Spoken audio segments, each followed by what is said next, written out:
একটা অমুসলিম ভাই, একটা হিন্দু ভাই, তারা তাদের ধর্ম পালন করলে পূজোর সময় তারা তাদের গান বাজনা তাদের ধর্মে যা আছে তাই করে। মুসলমানরা অভিযোগ করে এত গান বাজাচ্ছে হিন্দু ভাইরা, আমাদের নামাজের ক্ষতি হচ্ছে। তারা তাদের ধর্ম পালন করলে তোর নামাজের ক্ষতি, আর তোর ঘরের পাশে মুসলমান মুমিন বেটার বিয়েতে মুখে দাড়ি রেখেছে, হারামখোর নামাজ পড়ে বেটার বিয়েতে গান বাজাচ্ছে, মুখে দাড়ি রেখেছে, হারামখোর বিটির বিয়ে দিচ্ছে, গান বাজনা হিজড়ে নাচাচ্ছে, রং খেলছে। এই কথাগুলো বললেই তো আমি খারাপ বলবো। তাহলে আপনি বলছেন দ্বীনি শিক্ষা অর্জন করা ফরজ। কতটা ফরজ? আলেম হতে হবে, মুফতি হতে হবে, মুহাদ্দিস হতে হবে না, অতটা হাসিল করতে হবে যতটা করলে আপনি হারাম হালাল চিনতে পারেন, দ্বীন আর বদ্দীন চিনতে পারেন, শিরক আর বিদআত চিনতে পারেন, কুফরি চিনতে পারেন। বেঈমান কাফেররা যে জালটা আপনার উপরে ছুড়ছে, আপনি আপনার ইলমের দ্বারা যেন দেখতে পারেন যে আমাদের উপরে বেঈমান কাফের কোন জালটা ছুড়ছে, সেই জালটা যেন চোখের দ্বারা দেখতে পারেন। তুমি যে গানটাকে মনে করছো, আপনাকে 2 মিনিট খারাপ লাগবে, আল্লাহর কসম করে বলছি, এই গান বাজনা নাচ এগুলো পশ্চিমী দুনিয়ার একটা বড় কনসেপ্ট। মুসলমানদের ঈমানকে ধ্বংস করো, তাদের মধ্যে গান বাজনা ঢুকিয়ে দাও। আপনি আপনার বেটা বিটির বিয়েতে গান বাজনা করেন, আমাদের মৌলবীদের শখ নাই? আমাদেরও তো শখ আছে, আমাদেরও শখ আছে। বড় কষ্ট লাগে। আমি ওইটাই আলোচনা করতে চাইছি, যাদের কাছে দ্বীনি ইলম নাই আজ থেকে দ্বীনি ইলম হাসিল করব। জোরে বলুন ইনশাআল্লাহ। মুসলমানদের হালতটা কেমন জানেন? দেখুন কতটা দ্বীনি ইলম আছে আপনি বুঝতে পারবেন। আমাদের বর্ধমান জেলার অনেক ছেলে ডাম্পার চালায়, লরি চালায়, পাথর বালির গাড়ি চালায়। আমার গলসি থানাতেও আছে, অনেক ছেলে চালায়। হাই রোডে দাঁড়িয়েছে, হোটেলে ঢুকিয়ে বলছে 1 বোতল মদ দে। মুসলিমদের ছেলে, মদ খাওয়া হয়ে গেল, এরপর বলছে মুরগির মাংস আর রুটি নিয়ে আয়। সে বেচারা হোটেলের কর্মচারী রুটি আর মাংস এনেছে। ই যাতে মাতাল হলু তাল কিন্তু ঠিক রাখে, আর মুসলমান যাতে মাতাল কিন্তু তাল ঠিক। খাবার সময় বলছে মুরগিটা জবাই না কাটা। আমরা হারামখোরকে জুতো করে মা, একে জুতো মারতে হয় না? হয় না? খাচ্ছে মদ আর মুরগি খাবার সময় জিজ্ঞেস করছে এটা কাটা না জবাই। তার মানে মুরগিটা জবাই করা খেতে হবে, আর মদটা কোনো অসুবিধা নাই। এই দুটো জিনিস বোঝা যাচ্ছে। আপনি ভেবে দেখুন, আপনি হালালটাকে কি ভেবেছেন আর হারামটাকে কি ভেবেছেন? আপনার কাছে হালালটা কেমন আর হারামটা, দুটো কি আপনি একটা জায়গায় রেখেছেন? তার কারণ আপনার কাছে বিন্দু মাত্র দ্বীনি ইলম নাই। যদি যাচ করা হয়, পশ্চিম বাংলায় যদি 4 কোটি মুসলমান থাকে, 2 কোটি মুসলমান মুসলমানই নাই, নেমো খারাম বেঈমান। যদি সমীক্ষা করা হয়, যাচ করা হয়, 2 কোটি মুসলমানকে মুসলমানই বলা যাবে। আপনি জানেনই না মুসলিম ইসলাম কাকে বলে, আপনি জানেনই না দ্বীন কি, আপনি জানেনই না রাসূল আকরাম সাল্লাল্লাহু আলাইহি সাল্লাম কিরকম ব্যক্তিত্ব। তিনি কেউ কি আঘাত দেননি, কেউ কি কষ্ট দেননি। আল্লাহর কসম করে বলে যাচ্ছে, যেন কোন অমুসলিম ভাই, হিন্দু ভাই, দলিত আদিবাসী ভাই আমার বক্তব্য শুনেন, তিনারা কান খুলে শুনে যান। আল্লাহ রাসূল সাল্লাল্লাহু আলাইহি সাল্লাম তলোয়ারের দ্বারা আর হিংসা বিদ্বেষের দ্বারা ইসলাম প্রচার করেন, আখলাক আর চরিত্রের দ্বারা, ব্যবহারের দ্বারা ইসলাম প্রচার করেছে। আর আপনার আমার ব্যবহার আপনি নিজে লক্ষ্য করুন, আপনার চরিত্র আপনি লক্ষ্য করুন না, কোনো অসুবিধা নাই, আপনি বুঝতে পারবেন যে আমার আখলাকটা কেমন। রাসূল আকরাম সাল্লাল্লাহু আলাইহি সাল্লামের আদর্শের সঙ্গে মিলছে, সাহাবীদের আদর্শের সঙ্গে মিলেছে, আপনি তাহলে বুঝতে পারবেন। আজকে এইটাই বুঝাতে চাইছি, দ্বীনে ইলম তার গুরুত্ব আপনি দিতে পারেন। আজকে মুসলমান তাদের কাছে হারামটা হালাল হয়ে গেছে, হারামটাকে হারামই ভাবে না, পাপটাকে পাপই মনে করে না, গুনাহটাকে গুনাহই মনে করে। যেমন আমাদের দেশে কেউ যদি ছাগল চুরি করে তার কিলাবে বিচার হয়, হয় না? হয় না? কিলাবে ডেকে গরিব মানুষ, সে মুসলিম হোক আর সাঁওতাল হোক আর আদিবাসী হোক, যে ধর্মেরই হোক, সে যদি ছাগল চুরি করে তার বিচার হয়। আর কিছু হারামখোর কোটি কোটি টাকা অন্যায় ভাবে মানুষের আত্মসাৎ করে নিচ্ছে, তাদের বিচার নাই। এরা মনে করছে এটা চোর আর তারা স্ট্যান্ডার্ড। শুনেলেন, 1 টাকা চুরিটাও পাপ আর 1 কোটি টাকা চুরিটাও পাপ। কথা বুঝতে পেরেছেন না পারেন? দুটোই পাপ। খালি আপনি কি ভেবেছেন ছোট আর বড়। আমাদের দেশের লোক ছোট গুনাহ বড় গুনাহ, বুকা। ছোট গুনাহ বড় গুনাহ কোথা থেকে পেলিবে? ওটা তোর ব্রেনের তৈরি। পাপ পাপ, গুনাহ গুনাহ। ওই জন্য ভেবে চিন্তে কথা বলতে হয়, ভেবে চিন্তে মেপে যুগে কথা বলতে হয়, যাচ করে কথা বলতে হয়। খুব সূক্ষ্মভাবে আমি বুঝাচ্ছি আপনাদেরকে। কবে চলে যাব আল্লাহ ছাড়া কেউ জানে। পৃথিবীতে কতজন এসেছে, ইসলামকে মিটিয়ে দাও, কোরআনকে মিটিয়ে দাও, এই মেহনত আজকে নয়। আপনারা মনে করছেন আজকে এই কটা হারামখোরকে দেখে? আসামের মুখ্যমন্ত্রী হিমন্ত বিশ্ব শর্মাজি কিছুদিন আগে বলেছে মিডিয়ার সামনে कि मेरा मिशन है पूरे दुनिया से इस्लाम को मिटा देंगे। हिमंत विश्व शर्मा आसामेर मुख्यमंत्री पूरे दुनिया से इस्लाम को मिटा देंगे। আমি তাকে উত্তর দিয়েছি, तुम तो बड़ा दूर की बात, तुम्हारा अगर 7 पुरुष तक आ जाएगा इंशाअल्लाह इस्लाम तो दूर, कुरान का एक जेर जबर को तुम मिटा नहीं सकते। তোমার মতো কত এলো আর কত গেল, ইসলামকে তুমি মিটিয়ে দিবে পৃথিবী থেকে? কত বড় আস্পর্ধা আমার ভাই। আর আপনি মনে করছেন দিন মিটে যাবে, ইসলাম মিটে যাবে, সব শেষ হয়ে যাবে। আল্লাহর কসম করে বলছি, আল্লাহ দুনিয়া শুরু করেছে মুসলমানের দ্বারা, আর দুনিয়ার খাতম হবে মুসলমানের দ্বারা। কাগজ থাকে তা নোট করুন, এটা আমি হাদিস শোনালাম। দুনিয়ার খাতম করবেন আল্লাহ তাআলা মুসলমানের দ্বারা। মুসান্নাফ ইবনে আবু শাইবার হাদিস, আপনার চোখ দিয়ে পানি আসবে। আমি কোরআন শোনাবো। যারা ভাবছেন কোরআন মিটে যাবে, মাদ্রাসা মসজিদ মিটে যাবে, ইসলাম মিটে যাবে, তারা কান খুলে শুনে যান। আমার আল্লাহ ওয়াদা করেছেন কোরআনে, আর আল্লাহর ওয়াদা কখনো খিলাফ হয় না। জোরে বলুন না সুবহানাল্লাহ। আল্লাহ কোনোদিন ওয়াদা খিলাফ করেছেন? করবেন না। এটা কোরআন। ইন্না নাহনু নাযালনা যিকরা ওয়া ইন্না লাহুল হাফিজুন। হে আমার বিশ্ব নবী, পৃথিবীর মানুষকে বলো, ইন্না নাহনু নাযালনা যিকরা ওয়া ইন্না লাহুল হাফিজুন। আমি আল্লাহ কোরআনকে অবতীর্ণ করেছি, আর কোরআনের হেফাজতের দায়িত্ব আমি আল্লাহ নিজে নিয়েছি। জোরে বলুন সুবহানাল্লাহ। আমাদের মায়েরা আপনারা জুজদানে লেপটিয়ে মসজিদের তাকে, বাড়ির আলমারিতে কোরআন রেখেছেন, মনে করছেন আমি কোরআনের হেফাজত করছি। আল্লাহ কোরআন ওই কাগজের মধ্যে হেফাজত করেননি। এইখানে বুঝতে পারবেন মাদ্রাসার গুরুত্বটা। ইংরেজের বাচ্চারা 200 বছর রাজত্ব করেছে এই ভারতের মাটি। গুজরাটের গোমতী নদীর তীরে 5 থেকে 10 লক্ষ কোরআনকে কিনে ঢের লাগিয়ে আগুন ধরিয়েছে। শাহ আব্দুল আজিজ মুহাদ্দিস দেহলভী রাহমাতুল্লাহ আলাইহি তিনি বললেন, এই ইংরেজের বাচ্চারা, তোমরা কি ভেবেছো 10 লাখ 5 লাখ কোরআন পুড়িয়ে দিয়ে ইসলামকে মিটিয়ে দেবে?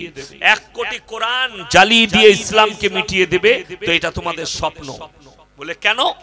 বলে আমার আল্লাহ কোরআনের হেফাজতের দায়িত্ব নিয়েছে, তোমরা কোরআন জ্বালিয়ে কি করবে? আপনারা চোখে দেখতে পাচ্ছেন না, মোবাইলে দেখতে পাবেন। কেউ কোরআন ছিঁড়ছে, কেউ কোরআনে পা দিচ্ছে, কেউ কোরআন দিয়ে পায়খানা পরিষ্কার করছে। বেঈমান কাফেররা দেখতে পাচ্ছেন না? পাননি? আমরা দুঃখ পাচ্ছি, বেদনা পাচ্ছি। আল্লাহর কসম খেয়ে বলে যাচ্ছি, যতগুলো মুসলমান এসে বসেছেন, দিলের মধ্যে ঈমানটাকে মজবুত করুন। গোটা পৃথিবীর শক্তি যদি একদিকে হয়ে যায়, কোরআন আল্লাহ ওয়াদা করেছেন, ফালান তাজিদ লিসুন্নাতিল্লাহি তাবদীলা। যতগুলো পরমাণু শক্তিধর দেশ আছে, তারা যদি একদিকে দাঁড়িয়ে যায়, আল্লাহর কসম কোরআনের একটা জের জবরকে পরিবর্তন করার ক্ষমতা পৃথিবীর কোনো শক্তির নাই। জোরে বলুন সুবহানাল্লাহ। যারা যে পাওয়ার দেখাচ্ছে, দেখা কার কাছে? আমেরিকার কাছে 5,500 পরমাণু আছে, রাশিয়ার কাছে 6200টা পরমাণু আছে, চাইনার কাছে 250টা পরমাণু, ভারতের কাছে 155টা পরমাণু, পাকিস্তানের কাছে 165টা পরমাণু, আপনার তুরস্কের কাছে 90টা, ব্রিটেনের কাছে 250টা, 350-র মতো ব্রিটেনের কাছে আছে। সব একদিকে করে দেন, আল্লাহর কসম করে বলছি কোরআনের জের জবর মিটানো যাবে না। কেন? আল্লাহ নিজে দায়িত্ব নিয়েছেন। নিয়ে আসুন একটা 10 বছরের হাফিজে কোরআন, যার সিনের মধ্যে 30 পারা কোরআনকে গেঁথে দিয়েছে। আল্লাহর কসম, পৃথিবীর সব কোরআনকে জ্বালিয়ে দাও, একটা হাফিজে কোরআন জিন্দা থাকলে 30 পারা কোরআন, ওই রকম কোটি কোটি কোরআন আবার ছেপে আসবে। কোরআনকে মিটানো যাবে না। জোরে বলুন সুবহানাল্লাহ। কারা চাইছে? এরপরে বুঝতে পারবে এই মাদ্রাসার গুরুত্বটা কি। আজও পর্যন্ত স্পেনের মাটিতে বড় বড় মাদ্রাসার মসজিদগুলো মদের বার আর দেহ ব্যবসার আড্ডাখানা তৈরি করেছে বেঈমান কাফের।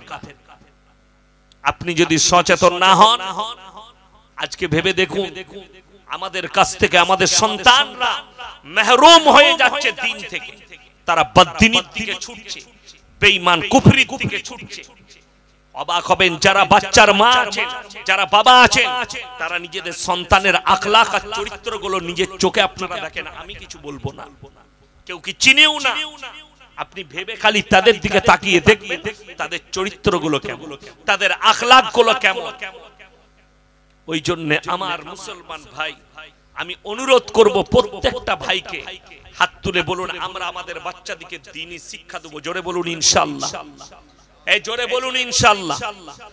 দ্বীনি শিক্ষা, দ্বীনি ইলম হাসিল করা ফরজ, অতটা হারাম হালাল যেন চিনতে পারে, দিন বাদ দিন যেন চিনতে পারে। আপনারা যারা আছেন সকালবেলায় উঠে যদি গুসকারা বাজারে যান, বর্ধমান টাউনে যান, কোনো অপরিচিত হোটেলে খেতে গেলে আপনাকে জিজ্ঞেস করতে হবে না দাদা মুরগিটা জবাই না কাটা? এটা কেন? যারা বসে আছে আপনি মনে মনে করছেন ইয়াসিন ভাই লাস্টে দোয়া করবে, দোয়াটা আমি লুবো। অনেকজন মনে মনে করছে ওই হুজুরের কাছে দোয়া লুবো, এর কাছে এই হুজুর, আমি কিছু হয়ে গেলে এই হুজুর দোয়া করে দিলে আমার কবুল হয়ে যাবে। দোয়া কবুলিয়াতের জন্য সর্বপ্রথম শর্ত যেটা, সেটা হচ্ছে হালাল খাবার, তবে আপনার দোয়া কবুল হবে। আপনি এটা বুঝে গেলেন আমাকে জবাই করা মাংস খেতে হবে। সকালে গিয়ে ওরগ্রাম বাজারে গেলেন, 1 কিলো জবাই করা মাংস দে, কিনছেন জবাই করা মাংস, কিন্তু টাকাটা আবার সুদের টাকা, সেই একই মাল দাঁড়িয়ে গেল। কথা বোঝাতে পারলাম? এই সুদের বায়ান করা খুব বিপদ। সকালবেলায় উঠে ওরগ্রামের চায়ের দোকানগুলো সুদখোর মাল কটা গাল দিবে, বাজে হুজুরে নেহলে দিবে না? দিবে না? তোমরা গাল দিলে কোরআনের আয়াত পাল্টাবে। যদি বলেন সুদ কি, কোরআন বলছে ওয়াহাল্লাল্লাহুল বাইয়া ওয়া হাররামার রিবা। হে আমার নবী, পৃথিবীর মানুষকে বলো তোমাদের জন্য সুদকে হারাম করা হয়েছে এবং ব্যবসাকে হালাল করা হয়েছে। আমার নবী বিশ্ব নবী বললেন, হে আমার সাহাবীরা শোনো, কেউ যদি 1 টাকা সুদ খায় নিজের মায়ের সঙ্গে 36 বার জিনা করার সমান পাপ হবে। বড় কষ্ট লাগে। এই সামনে কুরবানি আসছে, কি বলেন সুদখোরদের গরুগুলো বেশি দামি। রাগ করছেন না তো? সুদখোরদের গরু বেশি দামি। দেখুন আমাদের দেশের নিয়ম, মসজিদে মদ খেয়ে ঢুকতে পাবে না, গাঁজা খেয়ে ঢুকতে পাবে না, তাড়ি খেয়ে ঢুকতে পাবে না, কিন্তু সুদ খেয়ে ফাঁস কাতারে আতর লাগিয়ে নামাজ পড়তে পায় জুম্মার দিন।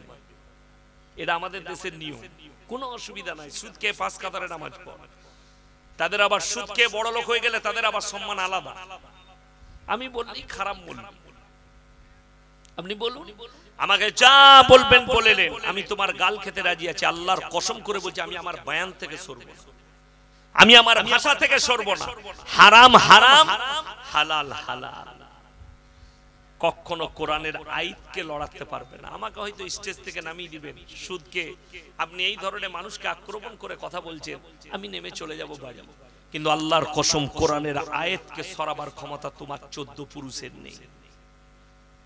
তোমার জিন্দেগি শেষ হয়ে যাবে, তোমার 7 পুরুষ শেষ হয়ে যাবে, তোমার জানা নেই।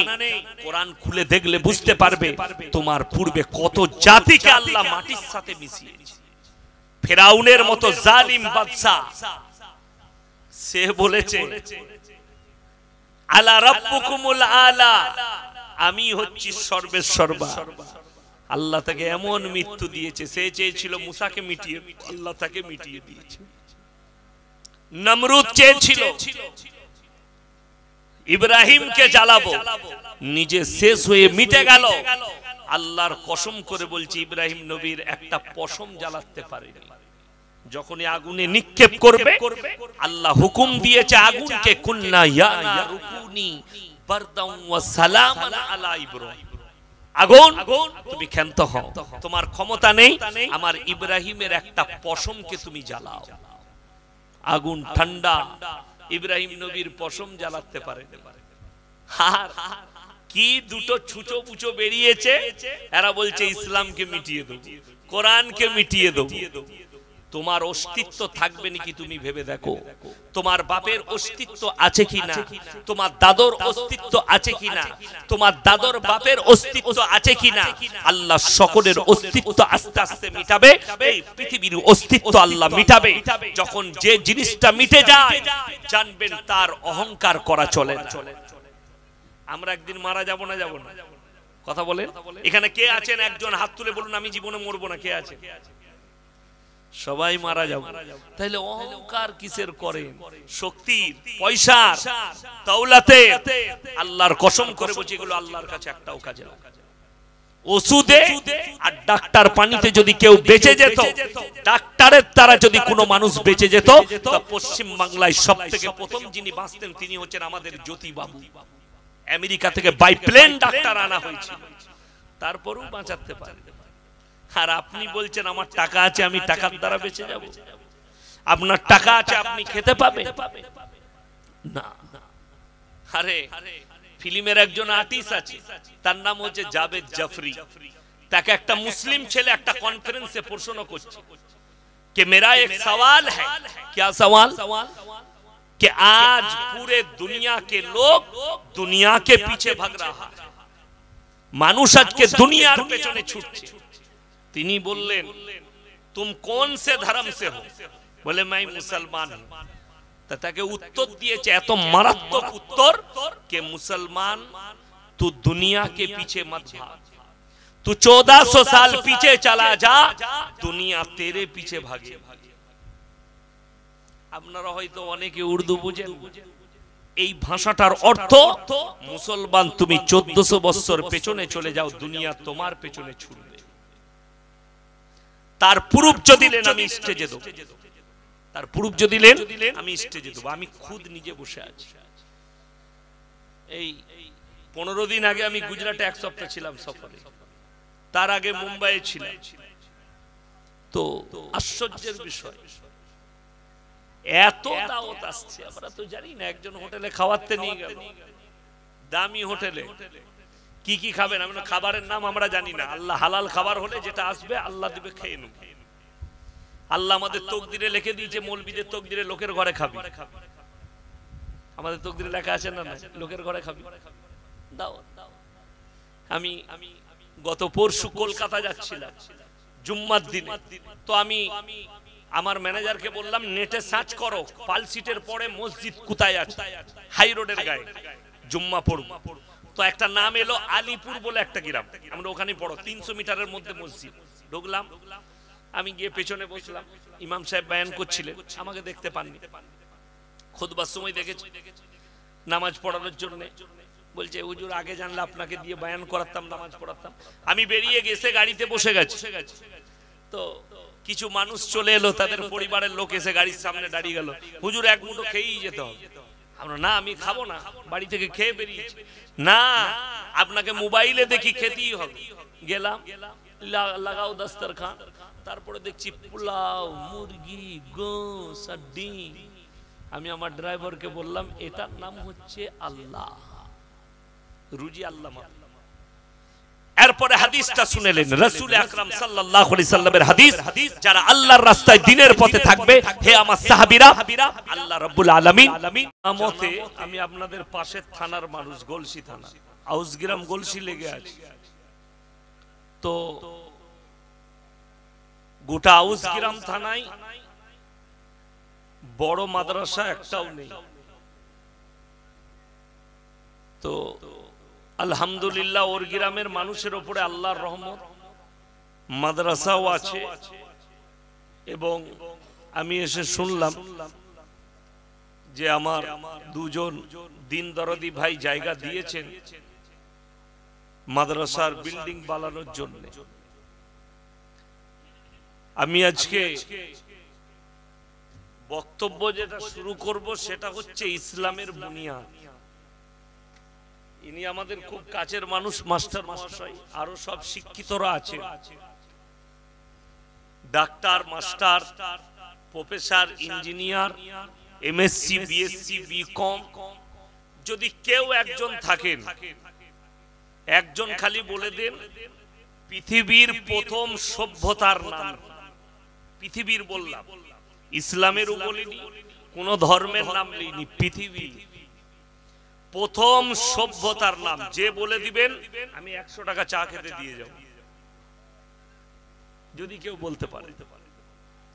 আশা করি জানবেন না। কেন? আমি যে আয়াতটা পড়লাম, ইসলামের বুনিয়াদটা আল্লাহ রেখেছেন শিক্ষার দ্বারা, এডুকেশনের দ্বারা। কোরআন আপনি খুলবেন বাড়িতে, প্রথম সূরা পাবেন সূরা ফাতিহা, দ্বিতীয় সূরা পাবেন সূরা বাকারা, তৃতীয় সূরা সূরা আল ইমরান, চতুর্থ সূরা সূরা নিসা। এইভাবে কোরআনটা গচ্ছিত আছে। কিন্তু প্রথম আয়াত আল্লাহ অবতীর্ণ করেছেন রাসূল আকরাম সাল্লাল্লাহু আলাইহি সাল্লামের কাছে, গারে হিরার মধ্যে এলো। আয়াতটা কি ছিল? ইকরা বিসমি রাব্বিকাল্লাযী খালাক। হে নবী পড়ো। কেউ যদি বলতে পারেন কলমের আবিষ্কার কোন বৈজ্ঞানিক করেছে, আমি 500 টাকা প্রাইজ দেব। কলমের আবিষ্কার, এই তথ্যগুলো আপনি জানতে পারবেন তখন যখন আপনার কাছে কি আসবে? এডুকেশন আসবে, শিক্ষা আসবে। কলমের আবিষ্কার আল্লাহ রাব্বুল আলামিন খুদ জনাবে মুহাম্মদুর রাসূলুল্লাহ, সকলে বলুন সাল্লাল্লাহু আলাইহি সাল্লামের হাত দ্বারা করেছে। কোরআনে আছে আল্লামা বিল কলম, আমি কলমের সাহায্যে শিক্ষা দিই। আমি আমার আব্বাজিকে যখন আমি পড়াশোনা করি তখন দেখেছি আমি তিনাকে ওই গাছের ডালকে কলম করে লিখতে। এটা নবীজির জামানাতেও ছিল।